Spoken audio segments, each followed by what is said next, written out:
Hi everyone, and welcome to After Dark Analysis. Today's Tropes That Need to Die is going to focus on kind of a very specific one, and why in the world we can always seem to find somebody who can read Latin in a horror movie. In the 2012 film Cabin in the Woods, when the stereotypical group of college kids being in the spooky cabin went down to the even spookier cellar, they were met with a whole bunch of objects. When the one girl opens a book and starts reading from it, the stoner character says, "Don't read the Latin."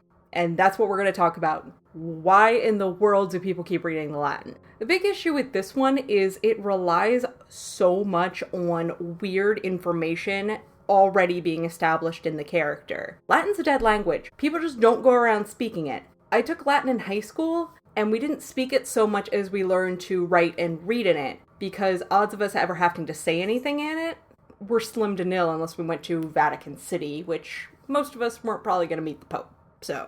Which, to be fair, most people I know that took languages in high school and college can probably ask where the bathroom is and tell you their name. So it's a little bit of an indictment on the educational system, or at least the way we remember stuff, and how important we viewed those foreign language classes to be. In Cabin in the Woods, it rests on one of the characters having some background in Latin, which just having somebody around that speaks a weird dead language, even when you have a group of college students, that's still pretty kind of out there, and it's really hard for the audience to buy into. Out of all the times I've seen this trope done, the only one that sticks out in my mind as it being done well is Evil Dead. And while, yeah, that wasn't Latin, the incantation played over a tape from somebody who studied Kandarian culture, so it would make sense that they also spoke the language and could translate it out of a book. That one made sense. Random Joe Schmo off the street, probably not super proficient in foreign languages, especially ones that aren't super common.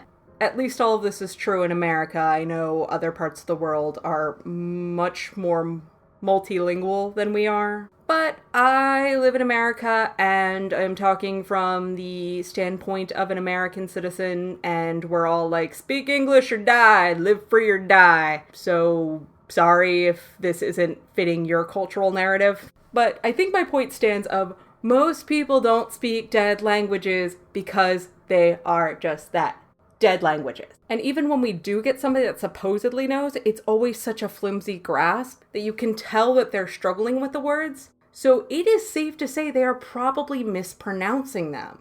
So we're resting on the fact that this incantation can be read, mispronounced, and still work and raise whatever demon, spirit, dead it's supposed to raise. That's really, really far-fetched. Because if the Evil Dead franchise has taught us anything, you have to get it correct to the syllable, or else it's not gonna work. Hence why Ash wasn't able to kill all the Deadites, because he said necktie. So that's really all I kind of had to say about this. Like I said, it's a short one-off. It's not a super oversaturated trope, but when it comes up, it's always so freaking weird. Thank you again for watching. If you like what you're hearing, please give me a thumbs up, comment, subscribe. That would be fabulous. If you're not liking what you're hearing, just give me a comment. Say, hey, you're totally wrong. Hey, why don't you talk about this thing? Odds are I'm probably going to talk about it because, again, this was a viewer request. Thank you.